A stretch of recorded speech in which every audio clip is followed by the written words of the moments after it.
السلام علیکم ورحمۃ اللہ وبرکاتہ۔ قال اللہ تبارک و تعالی بعد اعوذ باللہ السمیع العلیم من الشیطان الرجیم وَإِن نَكَثُوا أَيْمَانَهُمْ مِن بَعْدِ عَهْدِهِمْ وَطَعَنُوا فِي دِينِكُمْ فَقَاتِلُوا أَئِمَّةَ الْكُفْرِ إِنَّهُمْ لَا أَيْمَانَ لَهُمْ لَعَلَّهُمْ يَنْتَهُونَ۔ معزز خواتین و حضرات،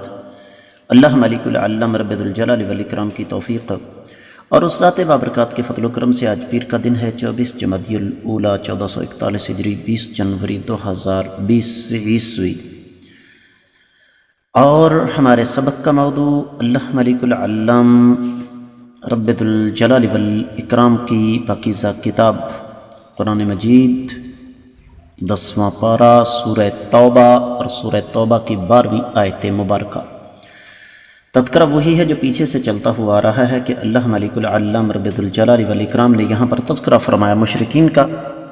اور مشرکین کے ساتھ مسلمانوں کا رویہ سلوک کیسا ہونا چاہیے۔ بظاہر یہ آیات مبارکات فتح مکہ کے پس منظر میں ہیں، لیکن حقیقت میں ان کا تعلق قیامت تک کی آنے والی مسلمان امت کے ساتھ ہے۔ اللہ ملک العلم رب الجلال والاکرام نے ارشاد فرمایا ہے وَإِن نَكَثُوا أَيْمَانَهُمْ، اور اگر یہ اپنے اگر یہ توڑ دیتے ہیں اپنی قسموں کو، من بعد عہدہم، عہد کرنے کے بعد، وَطَعَنُوا، اور طعن کرتے ہیں، فی دینکم، تمہارے دین میں، فقاتلوا، تو تم لڑائی کرو، ائمۃ الکفر، کفر کے اماموں کے ساتھ، کفر کے پیشواؤں کے ساتھ۔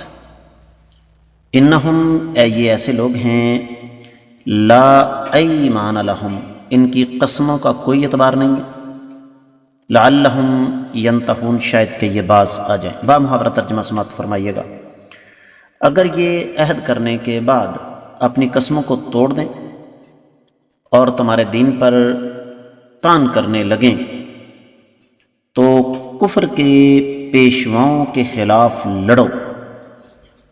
ان کی قسموں کا کوئی اعتبار نہیں، عین ممکن ہے کہ یہ باز آ جائیں۔ معزز خواتین و حضرات، امام ابن کثیر رحمۃ اللہ علیہ نے اس آیت مبارکہ کی تفسیر بیان کرتے ہوئے ارشاد فرمایا کہ جن مشرکین کے ساتھ آپ لوگوں نے معین مدت تک معاہدہ کیا ہوا ہے، اگر یہ پہلا جرم یہ کریں کہ ان معاہدوں کو توڑ دیں، اور دوسرا جرم ان کا یہ ہوگا کہ دین کے اندر عیب تلاش کریں، دین پر طنز کریں اور دین کو مذاق کا نشانہ بنائیں، تو پھر یہ لوگ عام قسم کے مشرک نہیں ہیں، عام قسم کے کافر نہیں ہیں، بلکہ یہ کفر کے امام ہیں۔ اور اگر عام کافر ایسا کرتا ہے تو وہ بھی کفر کے اماموں کے کہنے پر ہی ایسا کرتا ہے، اور ان میں سر فہرست ابو جہل، عتبہ، شیبہ، امیہ بن خلف اور دیگر لوگ تھے۔ اور ابن کثیر رحمۃ اللہ علیہ نے ایک روایت نقل فرمائی ہے ابن مردویہ کے حوالے سے، فرماتے ہیں کہ مصعب بن سعد بن ابی وقاص بیان فرماتے ہیں کہ میرے والد محترم سیدنا سعد بن ابی وقاص ایک خارجی کے پاس سے گزرے،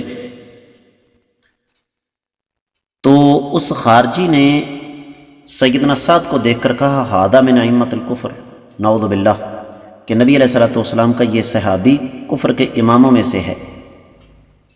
تو سیدنا سعد نے فرمایا تم جھوٹ بول رہے ہو، بل انا قاتلت ائمۃ الکفر،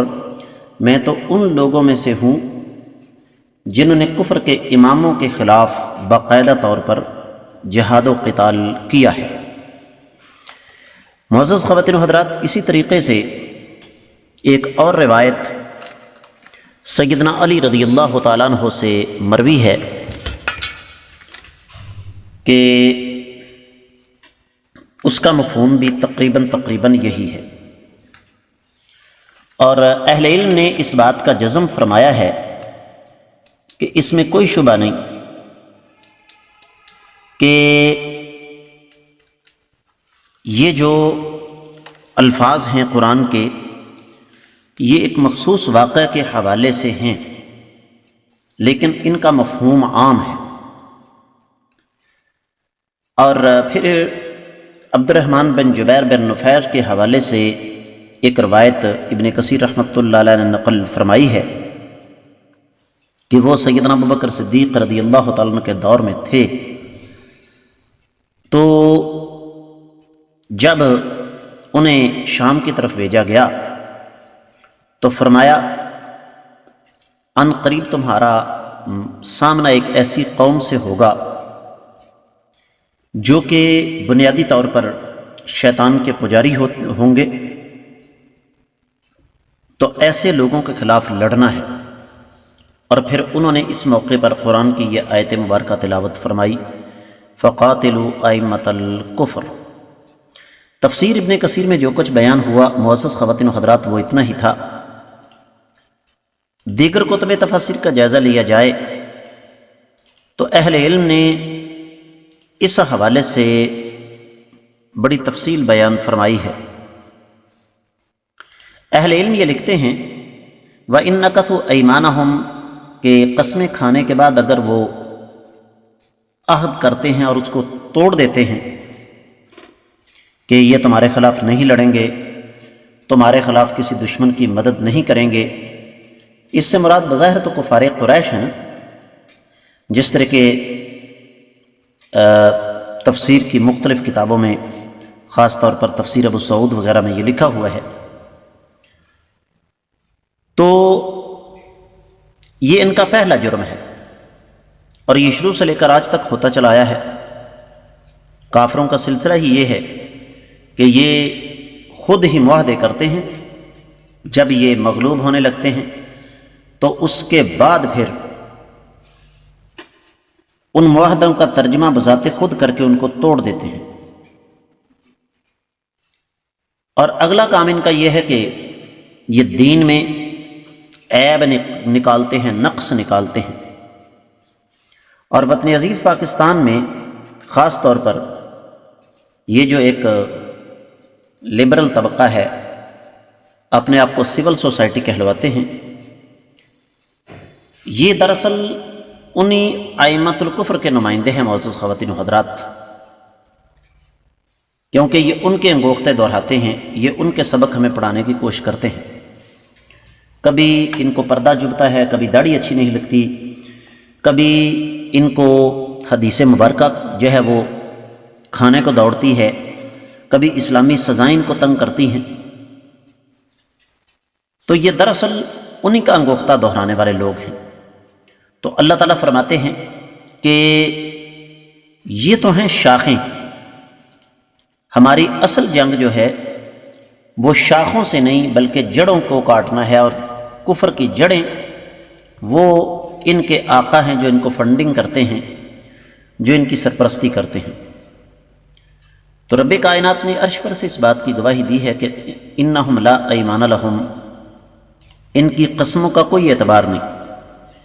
اس لیے کہ جب انہوں نے معاہدے کرنے کے بعد توڑ دیے تو قسم ان کے نزدیک کیا حیثیت رکھتی ہے۔ اور یہ جو آخری بات ہے نا لعلہم ینتہون، اہل علم یہ لکھتے ہیں کہ اصل میں یہ رب کائنات نے ان کا علاج بتایا ہے کہ یہ صرف اور صرف بعض اسی شکل میں آ سکتے ہیں کہ جب ان کو اس بات کی سمجھ آ جائے کہ ہم نے اگر مسلمانوں کے خلاف اپنی سازشیں ختم نہ کی تو اس کا نتیجہ یہ نکلے گا کہ مسلمان پھر ہمارا وہ حشر کریں گے کہ جو عام حالات میں ہم تصور بھی نہیں کر سکتے۔ تو اس لیے یہاں سے ان چند ناقابل اندیشوں کی بھی نفی ہو جاتی ہے جو کہ وطن عزیز پاکستان میں جہاد کے قائل ہیں، پاکستان میں جہاد ہونا چاہیے، لیکن کفر کے اماموں کی طرف وہ کبھی آنکھ اٹھا کر نہیں دیکھتے۔